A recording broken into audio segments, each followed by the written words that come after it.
Hello everyone, students zone पे आप सभी का फिर से स्वागत है। तो इस लेक्चर में हम किरचॉफ्स करंट लॉ को करेंगे, जो वर्चुअल लैब पे हम इसका प्रैक्टिकल करेंगे। फर्स्ट जो हमने वीडियो अपलोड किया था, फर्स्ट वीडियो जो आपने देखा होगा, वो था इंट्रोडक्शन ऑन वर्चुअल लैब।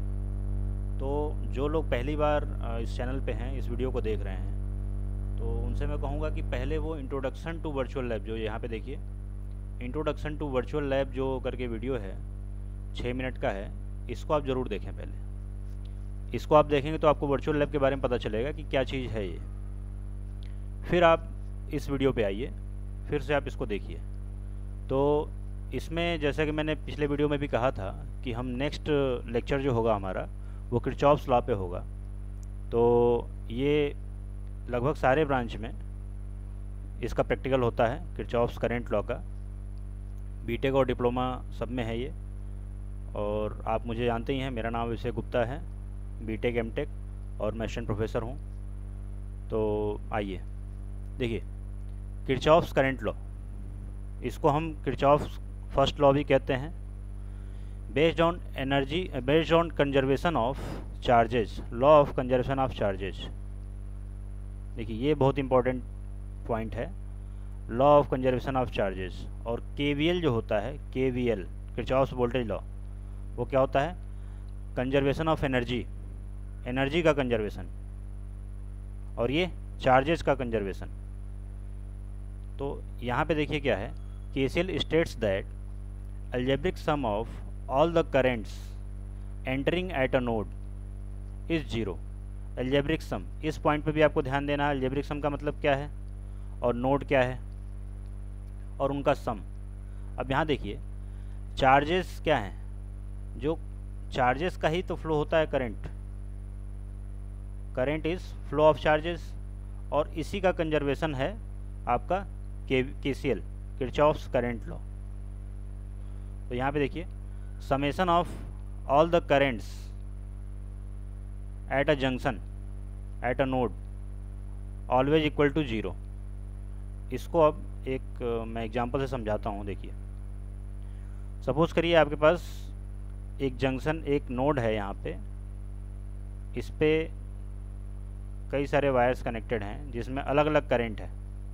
ठीक है, सपोज़ करिए यहाँ पे I1 है, ये I2 है, और कुछ करंट यहाँ से जा भी रहे हैं, I3, I4, I5, late I6 entering है। तो अगर यहाँ पे हमें ये इक्वेशन लिखना हो, ये जो समेशन वाला इक्वेशन लिखा हुआ है, केसीएल हमें इस नोड पे लगाना है, तो हम इसको क्या लिखेंगे? देखिए, यहाँ पे जो इस नोड पे एंटरिंग है, जो इस नोड पे करंट आ रहा है, अगर हमने उसको पॉजिटिव ले लिया तो जाने वाले करंट्स को हमें नेगेटिव लेना पड़ेगा। और इसके उल्टा भी आप मान सकते हैं, कि आने वाले करंट को हमने नेगेटिव ले लिया, जाने वाले करंट को पॉजिटिव ले लेंगे। तो यहाँ पे हम इनकमिंग को, मान के चलिए इनकमिंग को हमने ले लिया पॉजिटिव, तो आउटगोइंग को हम लेंगे नेगेटिव। ठीक है, तो यहाँ पे अगर हम केसीएल लगाएं इस नोड पे, तो यहाँ आ जाएगा I1 plus I2 minus I3 minus I4 minus I5 plus I6 equal to zero. या फिर हम ये भी कह सकते हैं यहाँ पे कि KCL states that all the incoming current, sum of all incoming current equal to sum of all outgoing current. जैसे यहाँ पे एंटरिंग कौन कौन सा है? I1 plus I2 equal to, और एक I6 भी है, plus I6 equal to I3 plus I4 plus I5। तो इस तरह से भी याद रख सकते हैं, और ये यही इक्वेशन लिखा हुआ है, देखिए सेम वही इक्वेशन है। तो हम इस जो थ्योरी है, इस थ्योरी का हम प्रैक्टिकल भी करके देखेंगे वर्चुअल लैब पे। तो इसके लिए पहले हम एक प्रश्न लेंगे, एक क्वेश्चन लेंगे, उसको हम थ्योरेटिकली सॉल्व करके देखेंगे। उसके बाद हम उसको वर्चुअल लैब पे करेंगे। ठीक है, तो पहले हम एक क्वेश्चन लेते हैं।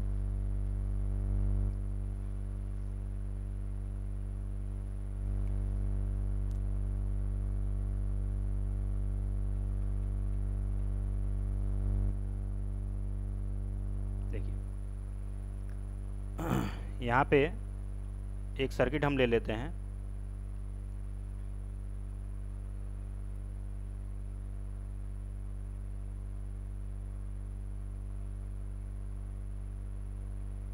मान लेते हैं 9 वोल्ट है।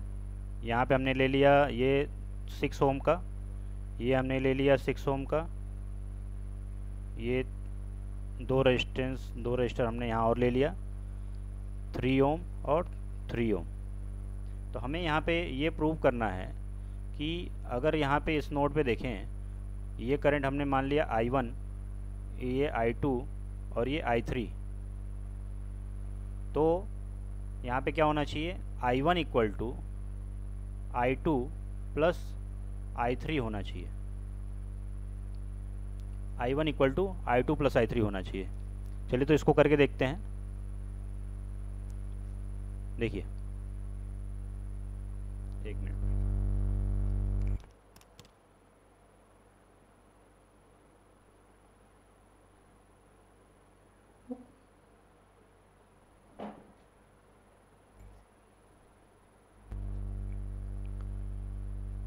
इसमें क्या करेंगे, देखिए इस सर्किट को हम ऐसे भी लिख सकते हैं, ये 9 वोल्ट, ये 6 ओम, और यहाँ पे देखिए ये दोनों सीरीज में हैं, तो यहाँ पे तो 6 लिख लीजिए आप, ये भी 6 हो जाएगा।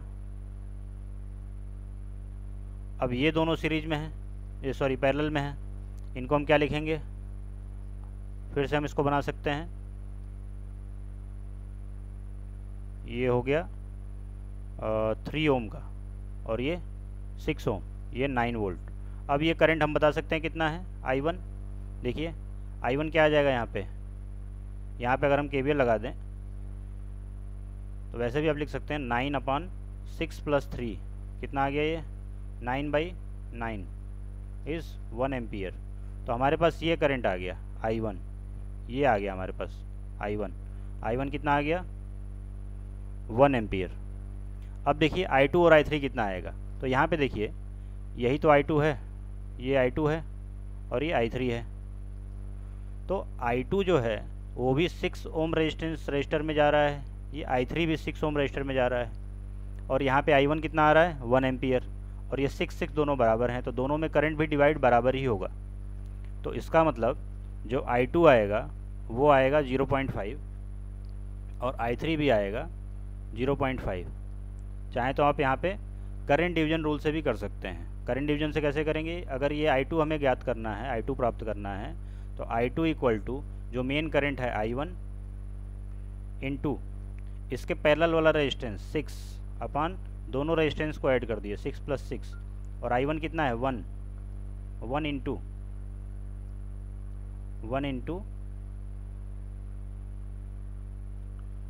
6/12 कितना आ जाएगा, ये 6/12 इक्वल टू 0.5। तो देखिए I2 आ गया आपका 0.5, इसी तरह से I3 भी 0.5 ही आ जाएगा। तो हम इसको ही अब वर्चुअल लैब पे प्रूव करेंगे, और हम सीधा चलते हैं बिना लेट किए अपने वर्चुअल लैब पे। तो देखिए यहाँ पे आपको लिखना है vlab.co.in।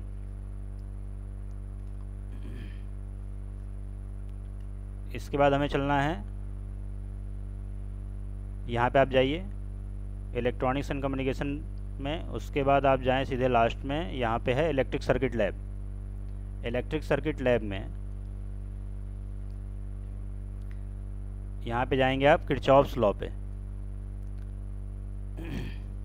अब देखिए यहाँ पे थ्योरी भी इसमें लिखा हुआ है, किरचॉफ्स करंट लॉ के बारे में आप यहाँ देख सकते हैं। फिर इसमें किरचॉफ्स वोल्टेज लॉ भी है, जो हम नेक्स्ट वीडियो में इसको भी कवर करेंगे, किरचॉफ्स वोल्टेज लॉ को। उसके बाद इसमें प्रोसीजर भी दिया हुआ है कि आप इसको कैसे करें, यहाँ पे प्रैक्टिकल कैसे करें। मैंने पिछले वीडियो में भी बताया था कि ये सेल्फ लर्निंग मोड में है। सेल्फ लर्निंग मोड का मतलब यहाँ पे थ्योरी भी दिया हुआ है, प्रोसीजर भी लिखा हुआ है, और उसके बाद आपका टेस्ट भी है, आपका यहाँ पे सेल्फ इवेल्युएशन भी है। मतलब आप यहाँ पे टेस्ट को इसको करिए, करने के बाद यहाँ सबमिट करेंगे, उसमें बताया जाएगा आपको कि कितने आपके क्वेश्चन सही हैं, कितने गलत हैं। इसके बाद आप आएंगे सिमुलेटर पे। इसके बाद आप सिमुलेटर पे आएंगे तो यहाँ पे आपको साइन अप करना पड़ेगा। तो जब आप पहली बार इसको यूज करेंगे तो यहाँ पे आप साइन अप करेंगे इसको। यहाँ पे मैंने साइन अप किया हुआ है तो यहाँ मैं सीधे लॉगिन करूँगा। यहाँ पे अपना आईडी पासवर्ड डालेंगे, उसके बाद आप सिमुलेटर पे आ जाएंगे।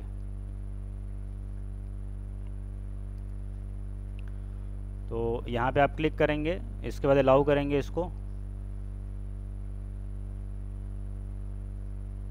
अब देखिए यहाँ पे इक्विपमेंट्स आपके पास सारे हैं। यहाँ पे स्विच है, बल्ब है, ये अमीटर है, रजिस्टर है, वायर दिया हुआ है। ये अमीटर देखिए दो तरह का है, एक नॉन कॉन्टेक्ट है, एक कॉन्टेक्ट अमीटर है। ये वोल्ट मीटर है, ये बैटरी है। तो हमें चाहिए भी यही चीज़। देखिए यहाँ पे हमें क्या चाहिए था, हमें यहाँ पे एक बैटरी लगाना है और 1 2 3 4 रजिस्टर लगाने हैं और उसको वायर से कनेक्ट कर देना है। तो इसी को हम बनाएंगे 96633। ये हम उठा के यहाँ पे जोड़ेंगे। तो देखिए हम पहले एक बैटरी लेंगे 9 वोल्ट का, इसको हम बाद में भी सिलेक्ट कर लेंगे कितना हमें इसे रखना है। ये हो गया हमारा बैटरी, ऊपर पॉजिटिव है नीचे नेगेटिव है। और रजिस्टर हमें चाहिए 4, 3 और 4। तो पहला रजिस्टर जो हमें लगाना है वो कितने का था, 6 ओम का। तो यहाँ से वायर के थ्रू हम इसको जोड़ेंगे। देखिए कुछ लोग इसको जो लैपटॉप चालू करके साथ में इसको साथ में ही कर सकते हैं। जैसे जैसे मैं वीडियो में करता जा रहा हूँ आप इसके साथ भी बना सकते हैं। एक मोबाइल पे आप इस वीडियो को चला लीजिए और लैपटॉप पे आप इसको साथ साथ करिए। जो लोग बाद में करना चाहते हैं बाद में भी कर सकते हैं, अभी समझ लें इसको। इसके बाद यहाँ पे हम लगाएंगे एक रजिस्टर जो कि 6 ओम का है।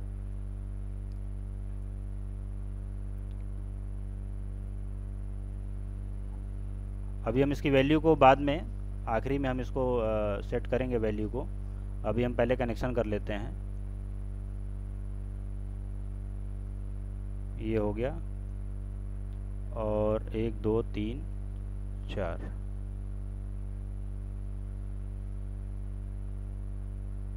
देखिए एक बात और, ये रजिस्टर जो है बैटरी को आप ऐसे उल्टा पुल्टा नहीं कर सकते, इसमें प्लस माइनस होता है ना। रजिस्टर को आप चाहें ऐसे लगा लीजिए या ऐसे लगा लीजिए, बात एक ही है। क्योंकि ये आपने पढ़ा होगा ये बाइलेटरल एलिमेंट होता है, तो इसमें करंट पे डिपेंडेंट नहीं करता है। ये इसका जो डायरेक्शन है वो करंट के इंडिपेंडेंट है। अब इसको हम कनेक्ट करेंगे। ये हो गया कनेक्ट और यहाँ एक और वायर लेके इसको कनेक्ट कर देंगे। ये हो गया। अब इनकी वैल्यूज़ को सेलेक्ट कर लीजिए। यहाँ पे हमें रखना था 6 ओम का, यहाँ हमने लिख दिया 6। इसके बाद ये रहेगा हमारा 6 ओम का और ये दोनों 3 और 3 ओम के हैं। ये 3 ओम, फिर ये भी 3 ओम। और हमने जो बैटरी लिया हुआ है ये 9 वोल्ट का, चलिए 9 का ही सिलेक्टेड है पहले से। ये हो गया 6 6 3 और 3 का। तो अब यहाँ पे हम चलिए स्विच भी लगा लेते हैं। वैसे स्विच की ज़रूरत है यहाँ पे है नहीं, फिर भी हम स्विच लगा सकते हैं, कोई दिक्कत नहीं है। इसको हटा के यहाँ पे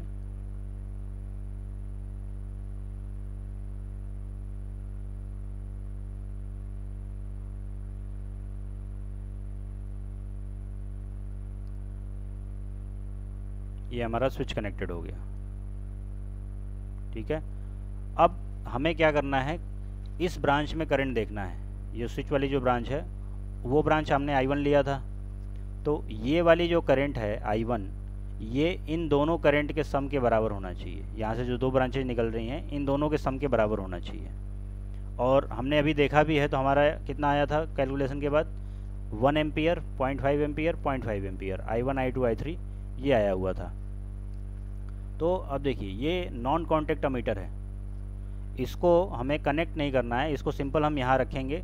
तो यहाँ पे करंट बता देगा। अभी देखिए 0 एम्पियर इसलिए आ रहा है क्योंकि कनेक्शन हुआ ही नहीं है, ये हमारा स्विच ओपन है। ठीक है, तो हम पहले देखेंगे करंट यहाँ पे भी देखिए 0 ही आ रहा है। अब क्या करेंगे, यहाँ पे स्विच को हम ऑन करेंगे। देखिए ऑन करते ही ये 1 एम्पियर आ रहा है। थोड़ा इसको जूम करके देख लेते हैं। देखिए यहाँ पे ये ऑन करने के बाद 1 एम्पियर आ रहा है, ऑफ करेंगे 0 हो जाएगा। ये 0.0001 है, 1 वो 0 ही है।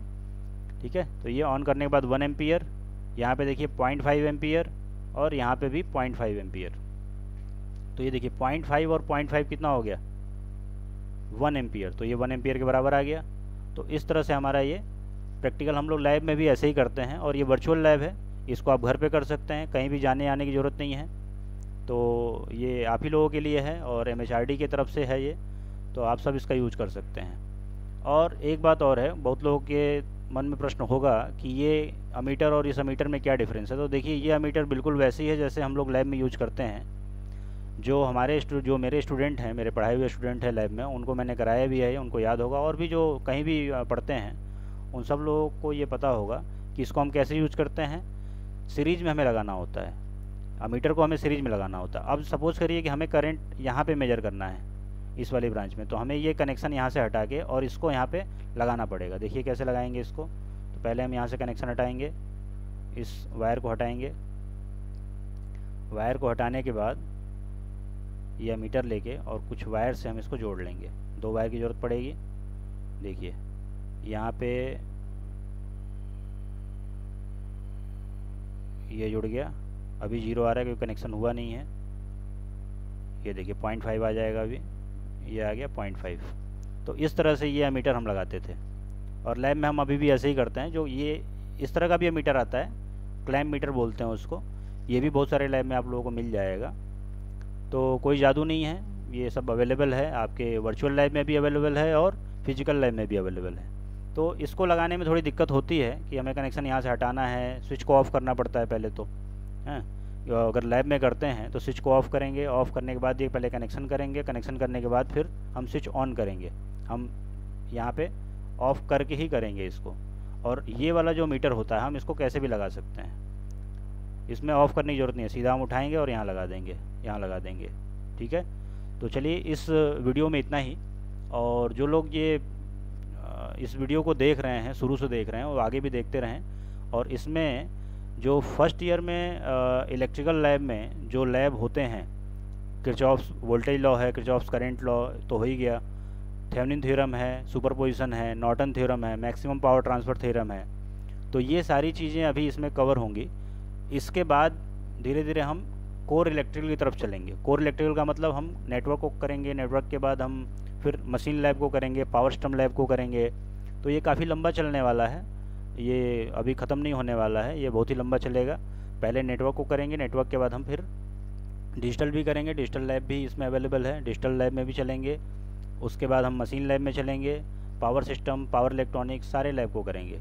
तो ठीक है, फिर इस वीडियो में अभी इतना ही, और आगे ये वीडियो आपको मिलता रहे इसके लिए आप इस चैनल को सब्सक्राइब भी कर सकते हैं। तो जब जब भी मैं वीडियो डालूँगा तब तब आपको नोटिफिकेशन मिलता रहेगा।